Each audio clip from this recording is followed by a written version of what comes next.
Good evening, Exotic Pet Adventures. That's a new way of saying it. We'll try that out for this week. It is Thursday at 8 p.m. Eastern and 5 p.m. on the West. I know it's called Pacific, but I'm going to continue to protest this particular time zone. Either that or they're going to have to change it to Atlantic and Pacific. I don't care. And don't worry, I note every time you do it. All right. A special welcome to our chameleon enthusiasts again this week. We kind of started ourselves there. We moved over to the reptile enthusiasts, and now we're in this new exotic pet adventure. So next thing you know, we're going to be talking about all animals, or I don't know. Who knows what we're going to be talking about? Aliens. Who knows? But we're going to start here. We'll see how things go, and if we don't get anywhere, we'll start talking about aliens late at night. Oh, there's John. Hey, guys. All right. Good to see you. Glad you're here. I'm going to finish our introduction. As always, at the control, the headmaster of the Chameleon Academy, Bill Strand, and our guest star, Jonathan Hill of iProdalis. John, you want to introduce yourself? Sure. So I'm the owner of iProdalis. I've been working with Panther chameleons since 2015, and it's my passion. So great, excellent, awesome. And so what does iProdalis stand for while we're doing that? That's what we're talking about. We'll get to that later, but sure. It stands for individually raised pardalis. Okay. And yeah. All right. So we'll talk about that more in a minute. All right. So announcements. Obviously, we've taken this broadcast and or whatever we call it and broadened our horizons and changed our name. That was a couple weeks ago. This is our third week at the new name. We have a website. At least we have the URL. And we'll start building at some point when I get a little extra time, which means I just won't sleep anymore. Sleep is overrated. I'm getting older. I won't need it soon, I hope. They keep telling me I won't need it. My father doesn't seem to need it, but he's got 25 years on me, so what do you know? All right, so Facebook pages. We got the Chameleon Enthusiast, the Reptile Enthusiast, and the all-new Exotic Pet Adventures. All right, Instagram, Chameleon Academy, Reptile Entrepreneur, and Migzoo Exotic Pets.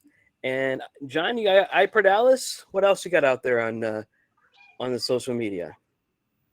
I have iProdalis on Facebook, Instagram, and iProdalis.com. All right, that's easy to remember, huh? Yep. Let's put that I in front of it, like some other groups. All right, Bill. Weekend homework. Do we have homework for Saturday? All right, guys. We don't. We don't. We don't have homework. We don't have any homework. All right. Hey, it's a holiday weekend party, everyone. We can start getting drunk very well. Did I say that out loud? If you all have noticed, for the last month and a half, I have gone on an aggressive content creation, whatever I'm doing, and I am needing to get on what? You only got a few brain cells left. We're going to work with those. Do the best we can. I am needing to get on top of it because right now I am just living deadline to deadline. And I have finally gotten myself to where I can. I love this. Where are we going? Oh, this is perfect. We're going outside. I'm going to have to go somewhere just so I can move around my house. Yeah. Go ahead and sorry, guys. The cabin. I didn't mean to interrupt it. It was my daughters came in the house and it was going to be hard to hear anything. Oh, that's fine. We like what you're doing there. My wife popping in and out, the dogs and whatever. So we're good. All right, go ahead, Bill. Yeah, so I need a weekend to try to get ahead of everything that I am doing so I can batch my episodes essentially. And so I just had to say, all right, this is the week I'm doing it. And so there won't be a podcast or a video on Saturday, but next week, we're getting the videos again next week. I already got those taken care of, and we're going to be back on schedule next week. All right. Well, we'll celebrate Independence Day instead. We'll watch some fireworks. We'll stay up late. Will we have a Reptile Entrepreneur early Monday or Tuesday? Is it the holiday? You actually will. Should be Sunday night. All right. And we're going into our third quarter, which is all about YouTube, starting a YouTube channel or a podcast. Interesting. Maybe we need to be doing that, huh? Yeah, last quarter we got you set up with your print-on-demand store. So you've got your e-commerce store. So you've now got the ability to get digital money, which So I need turns to put into my real money. logo back in the view so if everyone can see me. I'm going to get a bigger logo, or not bigger. I'm going to probably get a darker logo, but nonetheless, maybe a little different. That'll work. And so now it's time to make that we're going to put value to that logo. So you've got a logo. What does it mean? Well, it means whatever you put behind it. And I'm now going to show you how to do a podcast and or a YouTube channel so you can put value behind that logo so people will want to buy your logo on a t-shirt. All right. Excellent.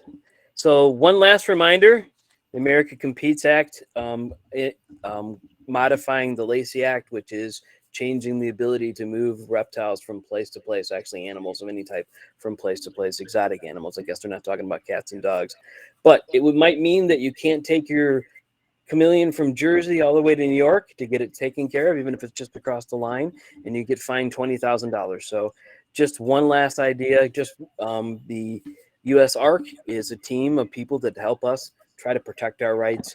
If not them, at least contact your senators or your congressman and tell them that you don't want this to happen. There's a lot of good things in the U.S. Competes Act. I'm not saying that's a problem. I'm just saying don't say we can't move our reptiles from place to place or get them from other countries. Any thoughts on that, gentlemen? Silver member here, I think. All right. Yeah. All right. I mean, remember here. Members. So yeah. All right. So at least we're all in sync on that. Didn't plan that, guys. All right. So let's talk about Fusifer Parf. Well, how about we get an update from Mr. Hill there? Oh yes, let's get an update from Mr. Hill. Sure. I received my first wild-caught import this week. So I've been preparing for this by learning how to do my own fecals, doing research on parasitology. And so I'm pretty excited about this opportunity to try to acclimate my first two wild-caught males, two wild-caught females. And wait a minute, this is your first wild-caught? Oh yeah. My goodness. Wow. Yeah, it's pretty exciting. So I've been trying to leave them alone. Let them get settled. Oh, you know what? But this shows how successful we have been. Jonathan has been able to create an entire successful Panther chameleon breeding business without going to the wild-caught, and he has gotten this far and hasn't touched in that. So that's telling us it can be done by anyone. You can enjoy an entire chameleon keeping career without touching wild-caught. Wow. Yeah, I've got some in my basement now. I've got a couple that are a year old or 2 years old. I've got I only get the wild-caught males. I've had trouble. I only had the one wild-caught female. She didn't do very well. She was egg-bound. Eggs weren't fully calcified when she died. I tried to remove them and do the whole C-section thing. Not that that's pretty, but I've got some medical knowledge, so something that wasn't hard for me to do. But the males have done fairly well, and I've got Mbanja and Ambelope. At least I think I do. So how am I going to find out if I have Ambelope or? That's a good question, Sean. I wonder if there was just a test where I could send their skin out and have it looked at, and someone tell me, is it likely to be that area or not? Thoughts, John? Yeah, I was just talking to Benson this week. We've done the first round in R&D. We're into the second round in R&D. So I've received results on about a dozen different animals that I have, and I'm collecting sheds on these wild-caught females is what I'm excited about right now, to try to get some information about their locale, because they were labeled as Ambelope, but we all know you don't know until you see what she produces, and this I'm going to have the opportunity to try to send these over to Benson, get a sneak peek. So this is a more generic show, so let's tell the audience a little bit about females versus males in Ambelope and Panthers. So most chameleons, females and males, kind of look a little bit similar. You can kind of tell where they're from. These don't look the same. Thoughts about that? I mean, with Panther chameleons, the males at least give you hints with the way that they look as to what locale they are. There's overlap between certain locales as far as body and bar color. So you can't just go off of what they look like to determine what their locale is. You're always going to have to try to find lineage information, get information from your source, from breeders, to understand what they've been told, and try to trace it back to a wild-caught import. Most of the time, those lines are like people only have a few generations, so they don't actually have information all the way back to every wild caught to confirm that it is actually one locale or another. So the what I've been thinking about trying to do with Benson is to develop this genetic test, which could just be used, just take the shed of an animal and compare them to a baseline in of wild animals from different locations in Madagascar, so that you can take your shed, send it in, and actually get a comparison between your animal and the baseline data that were published and that the test is based on. So good. So yeah, like usually you're going off of hearsay or off of what your breeder says, and then information as far as like all the wild animals that we've photographed and that we've said, okay, this animal was photographed in Mbanja, this animal was photographed in Ambelobe. We know this is where they are, this is what they look like, and then try to use that as a proxy to figure out what your animal is. That's one thing that people are constantly doing and debating in the Panther chameleon community, because sometimes there's animals in captivity where we say this is Ambelobe, but we don't have any examples of wild caught that look like that, right? And so then that becomes contentious, because people say, "Oh, I have never seen a wild caught that looks like that." And one thing that's nice about the locale test is it can cut through the noise, it can cut through some of the debate, and it just says, "Hey, does the genetics on this animal match the baseline genetics that we see in the wild?"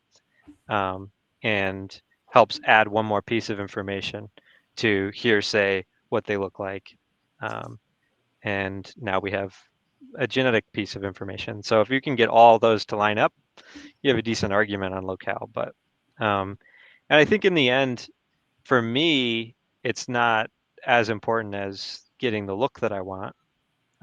Like locale purity is less interesting to me than the colors that I personally like. So I'm mostly breeding for yellow and blue. And if I'm going to make a compromise, it's going to be on the blue bars. But I generally don't want to cross different body colors. And that's just a personal preference. And I think everybody has different goals as breeders.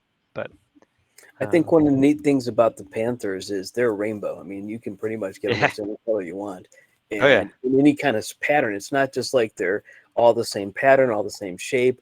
There's some that have dots, there's some that have bars, there's some that are different bars, there's some that are all purple but multiple shades of purple, some that are all red, some that are white, some that are blue.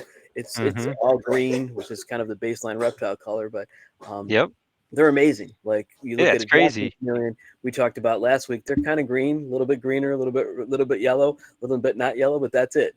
They have horns, which is kind of cool, but it's totally different than these Panther chameleons.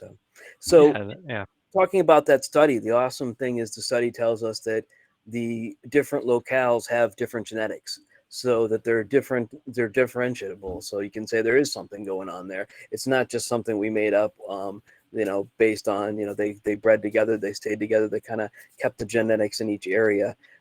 We know it's not perfect. We know if we went in between Mbanja and Ambelobe, which is the only two that I have, so kind of the two areas I know of, if I was right there in the middle of the two cities, I might be able to find a chameleon that was a half breed of one of the other, not really a half breed, a half locale or whatever, a mixed locale. But we know that there's actually a really large river that separates the two. There you go. See? I didn't even know that. So now I know. Until I teach my chameleons to swim, they're gonna have to stay on the other sides of the cages. And yeah. actually, coincidentally, I have all my males together and my females together because I had that way I have the eggs next to each other, and I feed the females more regularly than I feed the males. And I just happen to have Ambanja, Ambalobe, Ambanja. I did like they're next to each other. It's kind of strange. Nice. But I don't have the females. I have the females separated by locale. It's just not something that happened. Just happened to be what cage was open at the time. So, and I have double cages, so I can't. Once I put 2 in 2 cages, I have to actually take them out and put them in a new cage. But nobody needed to know any of that. Yeah, I think one of the interesting things about the Panther locales is that there are physical barriers that separate most of the ones that we consider to be locales. The ones where there aren't physical barriers and we do consider separate locales, like Indapa, Simbava, Voimar on the East Coast, there's no physical barriers and no genetic difference. Aha. So So those rivers are important. yes, so you can't actually tell the difference between some of those using genetic mutations, genetic markers. So in cases where the locales aren't separated, you don't see the genetic drift. And I think that's kind of what was really cool when I got into the data was that sometimes we would have different locales in our head for certain areas, and then you look at the genetics and say, huh, those are all part of one group. And then you look and you say, oh, that's because there's actually no true physical separation between those animals, and so that you can't genetically tell the difference.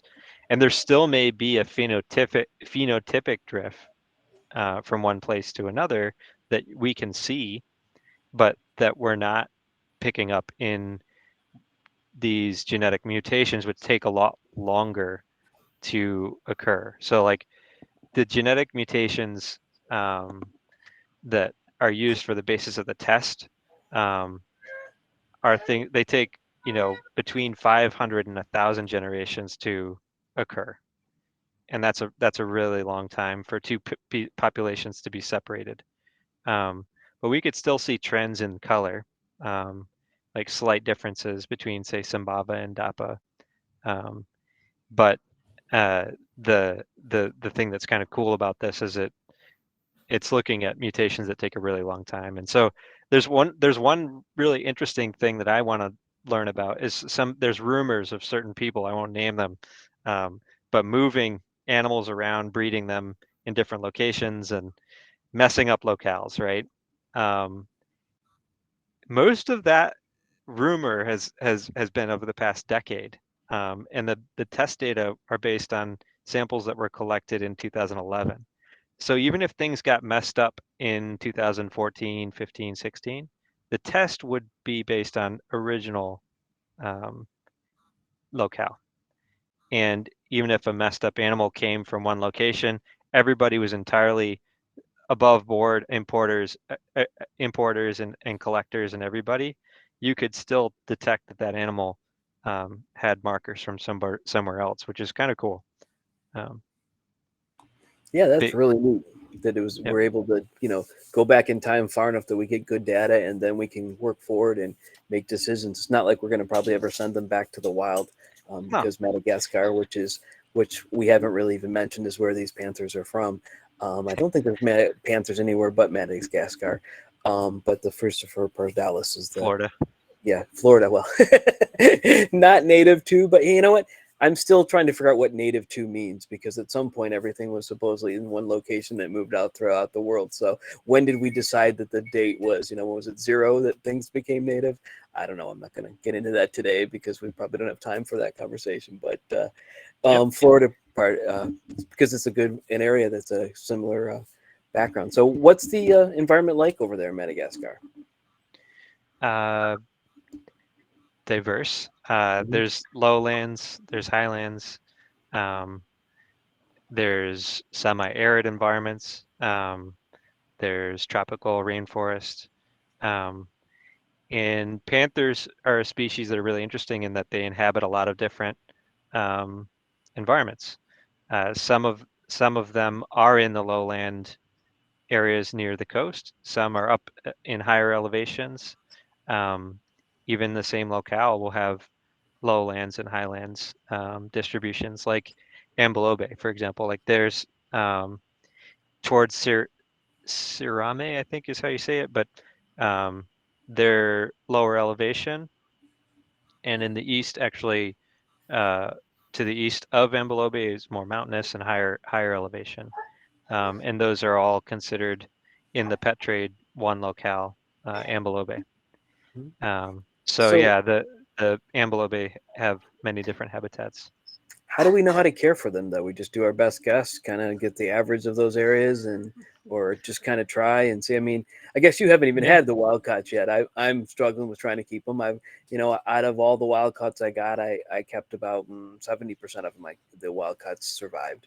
Some of them came in really badly and didn't do well. Some of them came in really good, and some of them came in badly, and I was able to help with them. But sold some of them off, but they've done fairly well. But it's hard to know which area they were from, or if they needed more arid or more wet. I guess you just kind of look at the chameleon and see how it's behaving, watch its poop, which is our famous thing to do. Although Bill's trying to get us to go, what do you call it, bioactive, so we won't be able to see that either. So, but we do what we can. I guess that's the one thing I would advise you of. I've taken in a lot of wild caughts.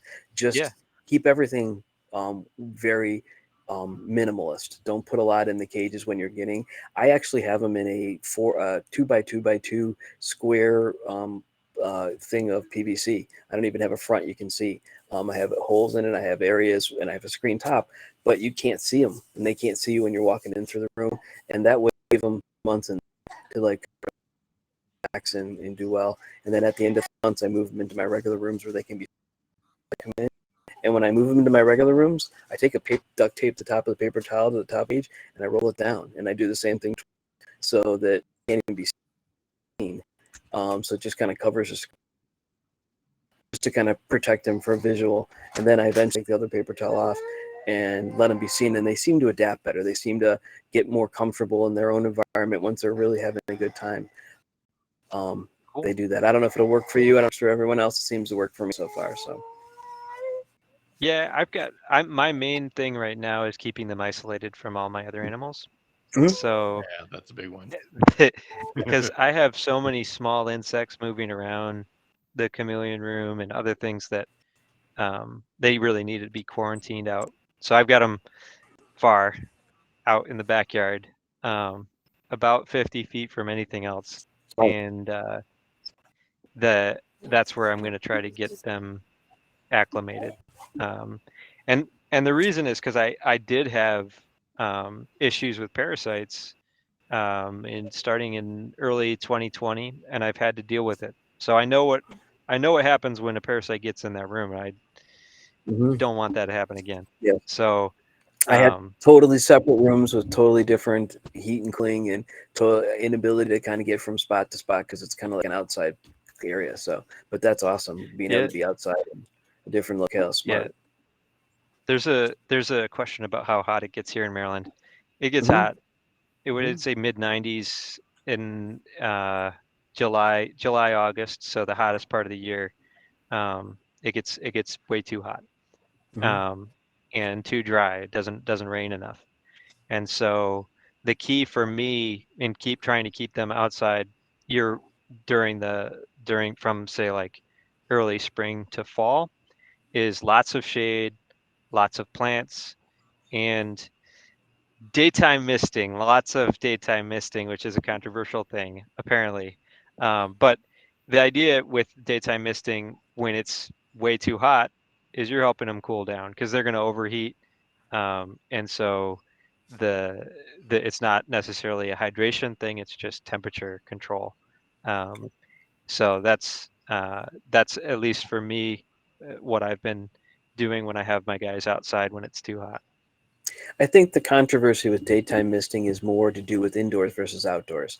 When you're outdoors, it's a totally different world. Yeah, so totally. There's wind, there's air, there's movement. You're not going to get mold. Things are totally different. When you're indoors and you're misting during the day and you got the lights on and it's hot, it's probably a bad idea because you're probably really raising the humidity. But even then, if you've got a 15% humidity and it's the middle of the day, you need to do something. You got to do something. Get some water in there. The chameleon's going to dry out. I mean, they expect to be able to breathe in and out, and when they breathe out, if it's 15 humidity on the outside and 95 on the inside, it's going to reduce, and it's going to get even to where the chameleon is 15% humidity. So you just got to kind of keep your wits about you. I think sometimes we get these rules and ideas in our head that we can't do this, or screen cages versus PVC cages versus glass cages, and people don't realize that we're talking about what we use and is a tool to get what we need, which is an environment, not what we need the cage to be the environment. But I think that's kind of Bill's thing of lately, so I'm stealing his thunder there. But maybe I've learned something. Maybe it's proof that I've learned from the headmaster. Oh, I love it. It means I don't have to talk. Okay.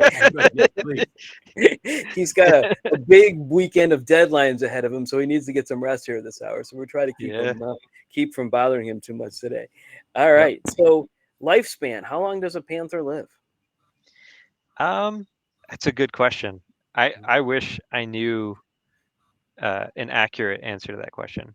I think that I think good news that he doesn't have an answer to that question is because we keep pushing it with putting better and better husbandry into practice. Exactly. And that's the thing. It's like a panther kept under poor conditions will probably live 3-4 years. A panther kept under good conditions, under what I'd say are just kind of standard conditions now in the United States, we would expect between 5 and 7 years. I've heard of people saying that the standard should be 10 or more, and I'm somewhat skeptical because I haven't gotten a panther that old yet. But I think that would be awesome if we could move it to the point where our standard lifespan is up near 10 years or more. But yeah, I think when I first got into the hobby, people would say 3 to 5.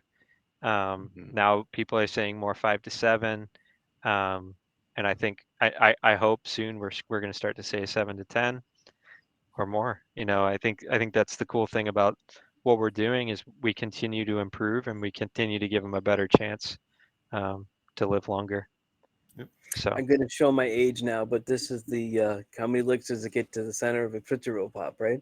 I'm sure Bill is that really an old thing? Because I know that. Yeah, well, maybe it just continues. Thank you, Jonathan. I appreciate that. Thank you for that. Yeah. Those of us who've cracked that 5th decade know about it pretty well. But all right, great, excellent, perfect. Then I don't show too much age. Good. All right. Yeah. So, cage size. What cage size do you like to put them in? Or minimum, I should say. You never say there's no maximum. Maximum is Madagascar. Yeah, exactly. I mean, I personally use a lot of 2x2x4 enclosures for adult males. For adult females, I use a lot of 18x18x36. I have a number of males now in larger enclosures, like 2x2x2x6 outside, and then I have atrium, one of Bill's atriums, and that's awesome. I have a male in one of those. So I've used a number of different enclosure types and sizes, and it's bigger the better. Minimum is 2x2x4 in my opinion, but I think that you could, if you're gonna give on something on the 2x2x4, it's the height. So if you had a 2x2x30 or 36, I think that would be fine too, because I find that most people, when they have a 2x2x4, they're not utilizing the whole height of the cage. Really, all it's doing is giving the chameleon a little bit more security by raising them up. So if you had a 2x2x30 or something like that, and you had it raised up, it's 18 inches, then you'd accomplish something very similar to what a lot of people are doing as it is. I think it's interesting because I keep all my cages at the same height. I have the very top of my basement, and I keep all the cages, no matter whether they're 36 or 24 or whatever. The lights are all the same height, and then they go down.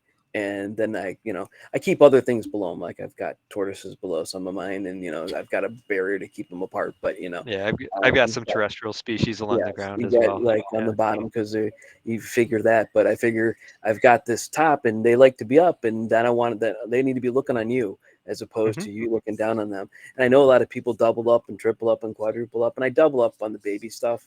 Yeah. Occasionally because babies like to be on the bottom anyways. But I like to keep everything up 6 foot, what have you, and I'm 5'6", so they're always above me. Yeah, I think though one of the common misconceptions that I've put effort into try to communicate to people is the idea that having a tall enclosure is good for panthers, because I mean I've seen it, you guys have seen it. They like to rest horizontal. They don't rest vertical. They don't use the vertical space as much. The main reason we have vertical space is to create gradients of heat and UVB. And so the minimum height is really to get that gradient. Whereas if you give them more width, I bet they'd like that better, because they use the horizontal space. They actually are moving and resting in that horizontal space. So it's something that I think is just a function of the standard cage sizes that are out there, that people then think, oh, you need to have a taller cage. And really, we all know, we probably discussed it in other places, but for the people here, the advantage of a tall cage is it puts them up above you and gives them security of being in a high location relative to you. So as long as you give them that horizontal space up somewhere so they feel secure, that's really the goal. I don't know. I think he's been drinking Bill's Kool-Aid as well. I think both of us are just spouting Bill's plan, and Bill's just Bill's sitting over there like yeah. you sound like you made that idea yourself. You guys got it. You got it. I don't need to say anything. All right. I mean, I just have it playing while during my commute. I don't even know where it comes from anymore. It's just background noise, but it's actually true. That's the problem. They do like the wider space. They do like to be up high. They don't really want to go to the bottom, except Cristatus, which I just posted Really? one of my things on Instagram. My Cristatus was again on the bottom of the cage, running on the bottom, took a shower in the sprinkler, and was all sprinkled up and is hanging out in the bottom of the cage, does not go above the top half. And the cage is like way up there. It's at the same height. It's a 2-foot cage, but it's way up there. But he's just hanging out in the bottom going, hey, I'm a baby. I'm going to hang out in the bottom. And I'm like, I got my Jacksons hanging upside down on the light, trying to get him off the top screen. And my Cristatus is hanging out on the floor going, I'm glad the floor is clean, buddy. So it's a totally different thing. So, but we're talking Panthers today, so I got to quick go into the other species. So, all right. Well, we do have a question here. Should we interact with the audience? Yes, let's do that. All right. Well, we'll pull up this question here. I have a user who's because of privacy rights with Facebook, they're not going to tell us who this is. So we just have Facebook user. This user is in Riverside. It gets into the hundreds. Is there any way of keeping them outside without killing them? Yes, there is. And I'll answer this because I'm actually in the area. In a hot place. Riverside. I assume we're talking Riverside, California. I guess there's a lot of Riverside, so who knows? But 100 degrees, yes, you can keep chameleons out there, especially panther chameleons out when it's 100 degrees. And but you are correct to ask that question because heat is what kills chameleons. And if you have a 100-degree day and that panther chameleon is sitting there in a standard Reptibreeze screen cage, it's going to die very quickly. Yep. You can create a situation where they can survive 100-degree weather if you have a large outdoor walk-in enclosure that has a soil floor and it is heavily planted.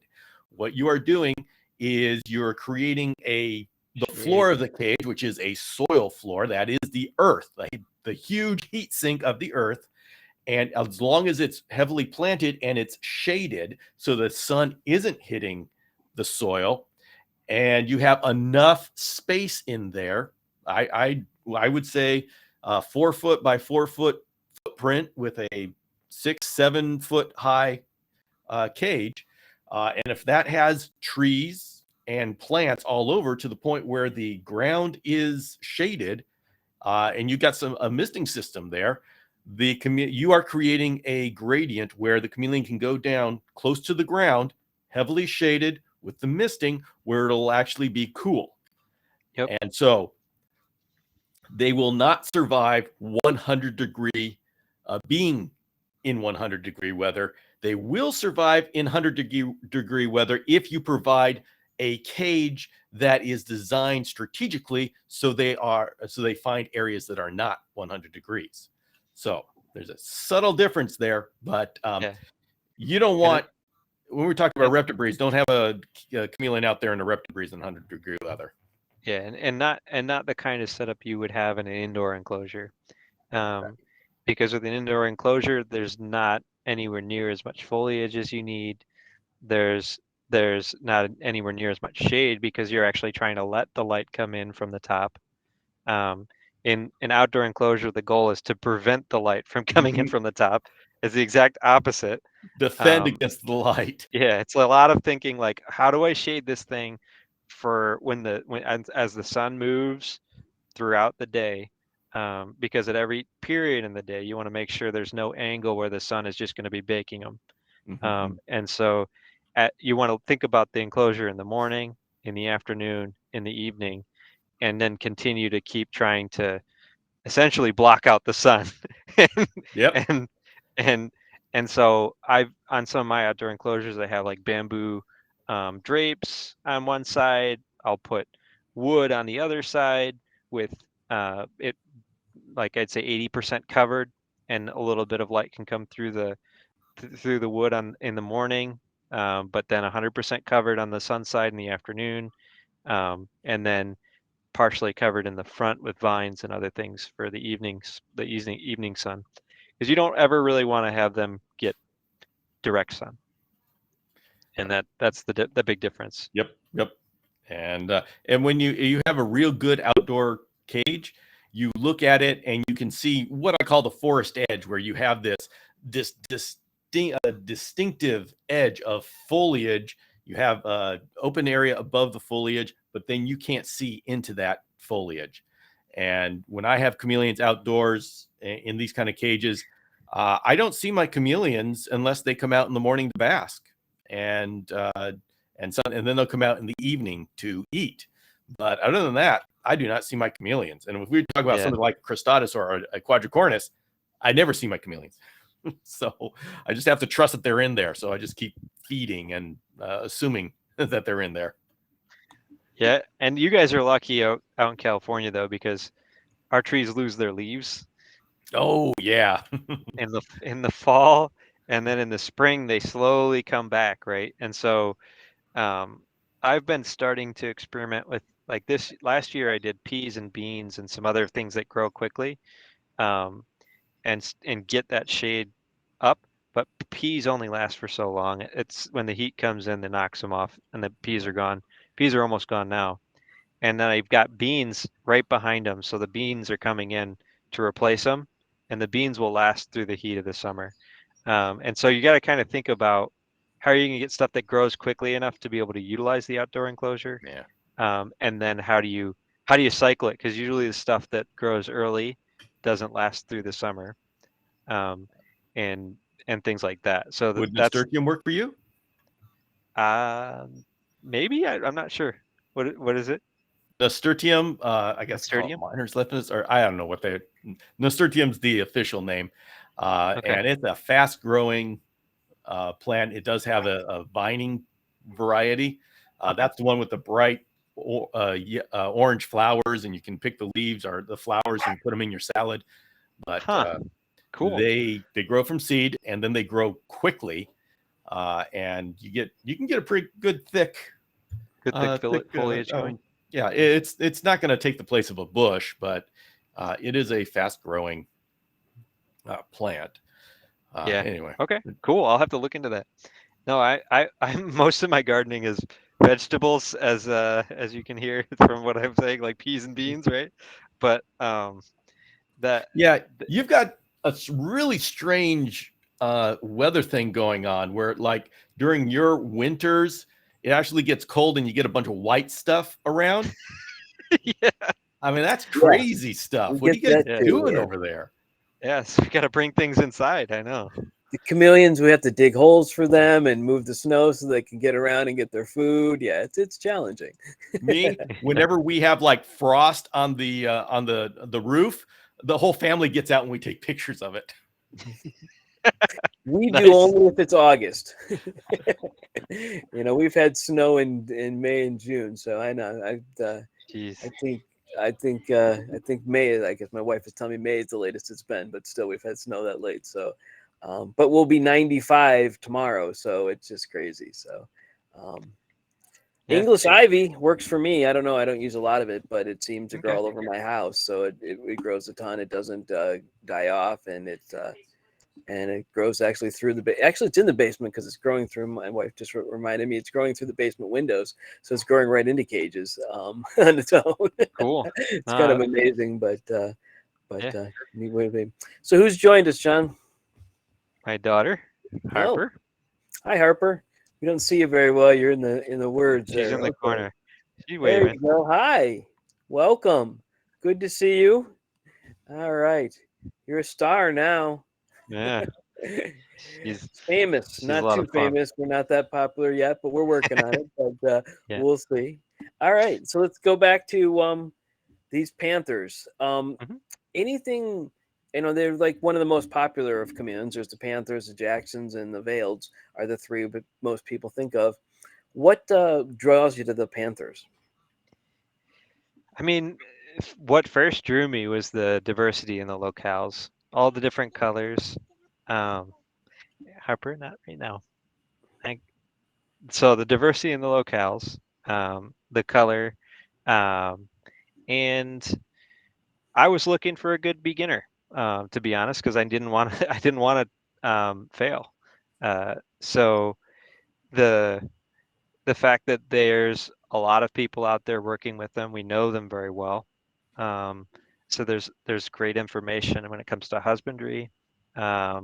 So for people that are trying to get into the hobby, Panthers are a great place to start. Here, 1 second. I'm going to try to give my daughter. All right, we'll keep it running. You do what you need to do, my friend. Yeah. Kids are important. They grow up so fast. Mine are all 15 to 24. So you missed that welcome. time. Everybody's welcome. Welcome to be here. So yes.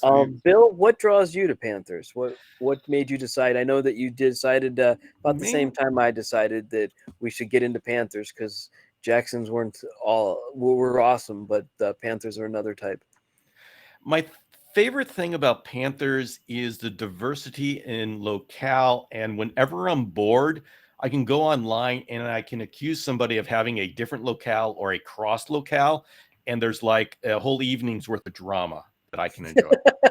That's my favorite thing about Panthers. Somehow I don't believe you're a drama guy. I think you've got enough drama going on to actually create drama. I think you're telling stories there.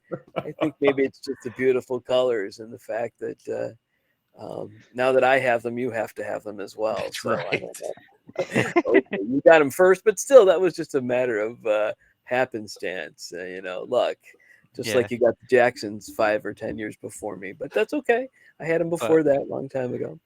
Go ahead, I think the other thing that's really cool about Panthers is the genetics are poorly understood, and so as I got into it, after I got past that beginner's hump of starting to understand how to care for them properly, getting them to thrive, getting them to breed, figuring out how to get the babies to thrive, and kind of incrementally getting into the hobby. The next thing that's started to get me really interested was the fact that people seem to think there was such mystery to their genetics. And I was like, it's not it can't be mystery because it's genetics. Like there's an answer. We just don't know what it is.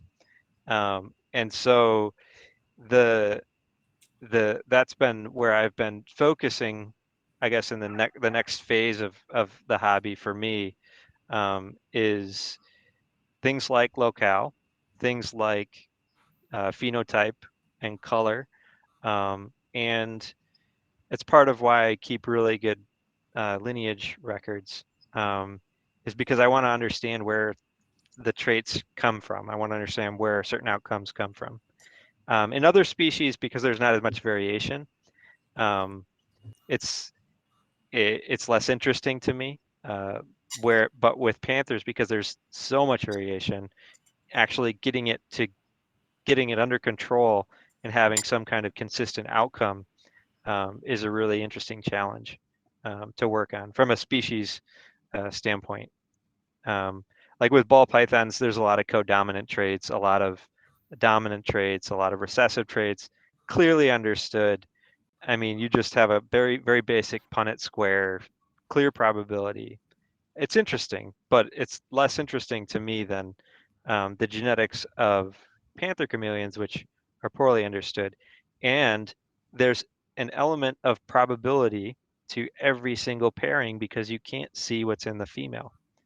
And so that's something that I think is really fun, because the female has some traits. She's carrying some traits. She's bringing 50% to the table, but you don't know what that 50% is. You're looking at her father for 50% of the 50%, and then you're looking at her mother's father for 50% of the unknown 50%, and then you're looking at her Jonathan father. likes chaos theory. Yeah, and so every time you're looking back, all you're getting is 50% of the puzzle, which is cool and hard, because people don't people have no sense for how easy it is for a dom sire to pop up that they've never seen. And that's where people will say, oh, there's mystery, there's a lot of mystery. And I'm like, no, there's probability. That's a low probability thing, but it can happen.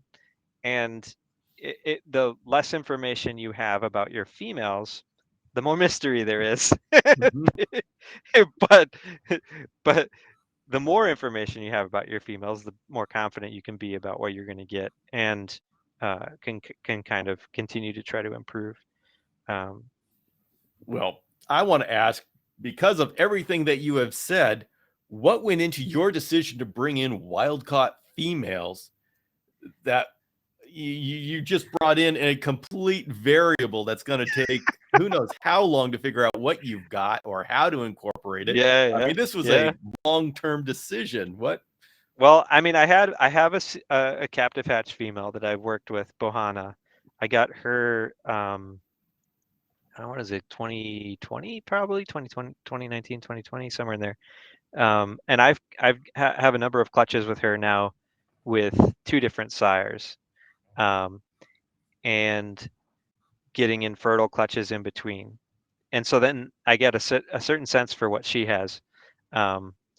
She doesn't have what I want, so there's I basically have nothing from her. But maybe that'll happen with these wild caught females. I'll work with them for a little bit, and I'll see that they don't have any of the traits that I like, and I'll move on. But at the very least, genetic diversity is why I would want to work with a wild caught female, is just the potential to bring in genetic diversity into the project. And one of the things I'm balancing against traits is health of the animals and vitality. And so I don't want the probability of a recessive trait coming in and causing negative health outcomes to be a high probability. And so the wild-caught female, the captive hatch female, they all have that potential to bring in genetic diversity and reduce the probability of repeated recessive causing problems. And that's always the thing that I'm thinking about when I'm doing pairings, is beside besides getting the consistent phenotype that I'm looking for, the other thing is, where's the common relative? And I want to know the answer to that question. And with captive bred animals, the answer is there is a common relative. You just don't know what it is until you keep digging to find it. And most people will be like, oh, they're unrelated. I'm like, they're related, but you just don't know which, how they're related. And so, that's why I dig back like 5-7 generations. Yeah, if your panther has bright resting colors, yeah, they're related. They're related. Yeah, there's only a few of those that came in ever, so there's a common relative there. So that's the other reason for wild caught or captive hatch blood is just the potential for bringing in genetic diversity in. So, okay.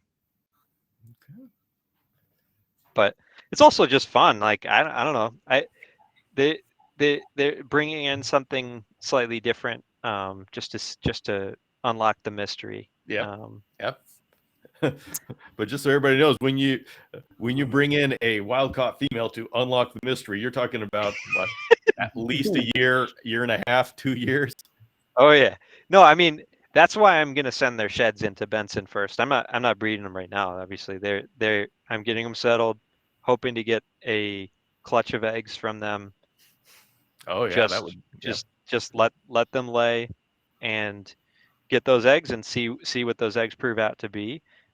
Send the sheds in, be patient. Hopefully the sheds come back having ambulobe markers, and then we can go from there, knowing that there's still a wild card of ambulobe, which we all know it's like their body could be anything from red to yellow to orange to green. Their bars could be anything from blue to red to even green. And then obviously all the rest of their body, like tail and spine and everything else, right? There's just an amazing amount of variety in ambulobe. And the thing that I've been focused on as well lately is not just the dominant color that you see when something's fired up, but there's layers to color. And when you look at an animal and you see, like, you're like, wow, that's really, really red. That's really, really yellow.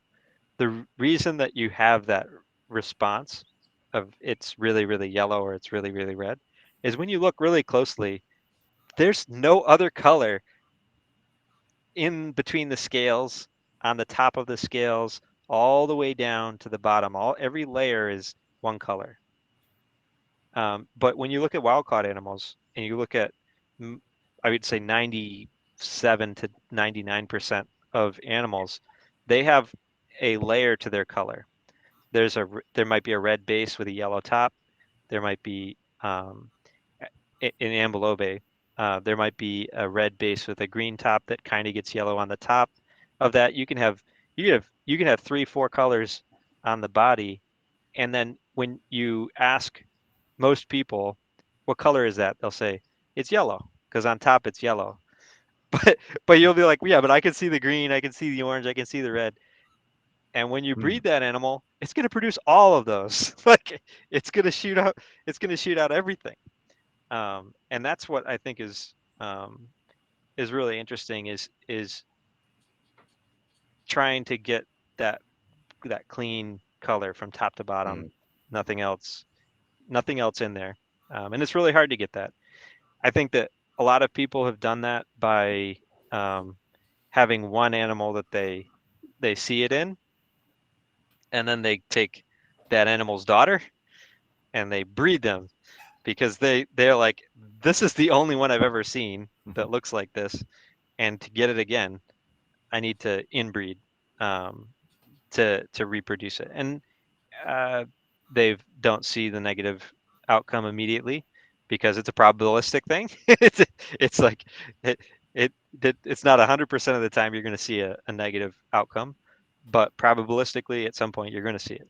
And so that's something we all have probably encountered in the hobby is like how much line breeding, how much inbreeding are we going to deal with? And I'm sympathetic to some degree because I understand why they're doing it. It's really hard to get what you want. And so when you see what you want, the easiest thing is to just do that. But I think the real fun thing to do is to try to have multiple goals. One being the consistent phenotype result, and the other being vitality and health. And you have to have a balance, or at least I try to have a balance. and you don't have to, but I try to.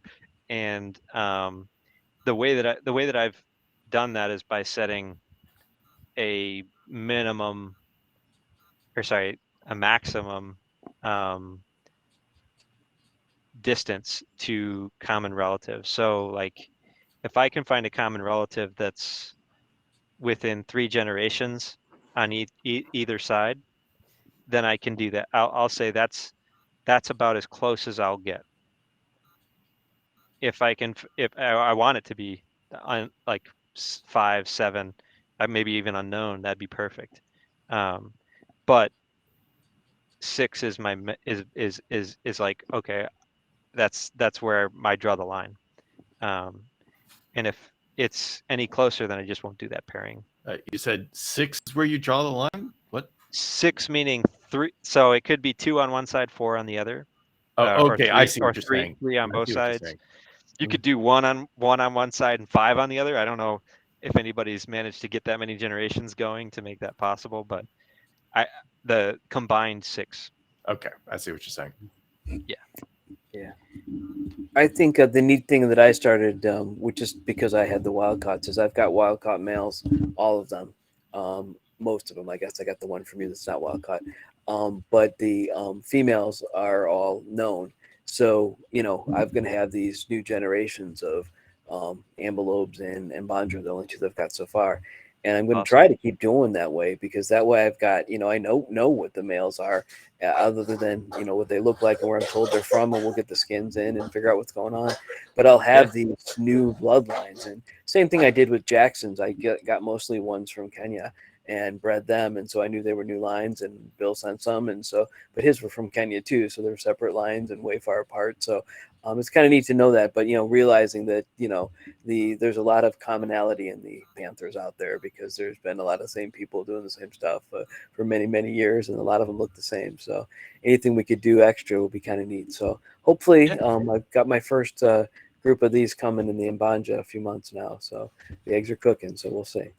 Very cool. That's awesome. So quickly, we've got about 2 or 3 minutes left. Just for people who don't know much about chameleons, I think probably the best thing with 3 minutes left, rather than try to go through everything, is check out the Chameleon Academy website. Check out iPerdalis. Check out some of the posts I've sent out there. Look for stuff, investigate, think about it. You need to know how much UV light they need. You need to know how much humidity they need. You need to know what you feed them. You need to know what to feed the feed stuff that you feed them. You need to know about supplementation and what have you. You need to know about how to build their cage, not just how big it is, because it's not really, like Bill says, it's not the cage, it's the environment that the cage is in. The cage is just to keep them from going somewhere. The rest of it is where the chameleon stays. And if you do it right, the chameleon won't leave your cage. You can leave your door open and walk away. If you leave your door and you walk away, the vast majority of them will walk away if you haven't done it right. There's a few chameleons out there who just like to be out no matter what you do, and you're never going to get them happy. But don't be so excited that they're walking out of their cages, because that means you may not have created a great environment for them, or it may not be big enough. So think about that. We've got 2 minutes left, which we'd like to leave it at an hour. John, any last thoughts or ideas before we move on? No, I would love to hear from people. I think one of the things I enjoy a lot is the community that's formed in the hobby, and just posing questions as a group, trying to come up with good answers. And honestly, there's a little bit of drama when you get into it, but enjoy it, because it's just gonna, it's gonna come. So have fun, and build relationships with people, cut through the drama. I can tell you one thing just real quick is Benson or Brenton Chappelle, the owner of or the previous owner of Chameleons by Design. I think he's still doing some stuff, but when I first got into the hobby, I had some drama with him where I made some comment on one of his posts, and he and some of his friends, came at me online. I defended myself, and I then stayed in touch with him, and now I guess it's going on 7 years later. I have my first wild caught. Guess who I talked to on the phone this week? Brenton. We jumped on the phone. We talked through because I knew he'd worked with a bunch of wild caught. I knew he had great experience to learn from. And so even though we'd had some kind of stupid drama right in the beginning, both of us got past it. Both of us have stayed in touch. I continue to respect his work, and I've learned a lot from him. So I would say that the one thing I've learned about it is kind of ignore it for one, but also if you get into it, learn to be an adult, uh, and learn to build relationships with people regardless, because that's what we're all in it for, is to continue to improve and continue to get to know people. So there's so few of us. It'd be a bad idea to burn a bunch of bridges because you find yourself on an island and nowhere to go. yep. But we need to stick together in this hobby. We've got the feds making laws about crazy stuff, trying to prevent us from doing stuff. There's not enough of us to fight that, so we got to stick together. All right, Bill. Yep. Last thoughts before we move on. Other than this is the way it should be. Wild caught come in, they go to the breeders who know how to acclimate them and are going to put in the effort. And all of the rest of us, let's just wait for those breeders to do their job, and we get to come in and benefit from all of their hard work and get an incredibly well-started, healthy, strong juvenile that will come and blow our socks off. And that's the way it should be. So let's keep it this way.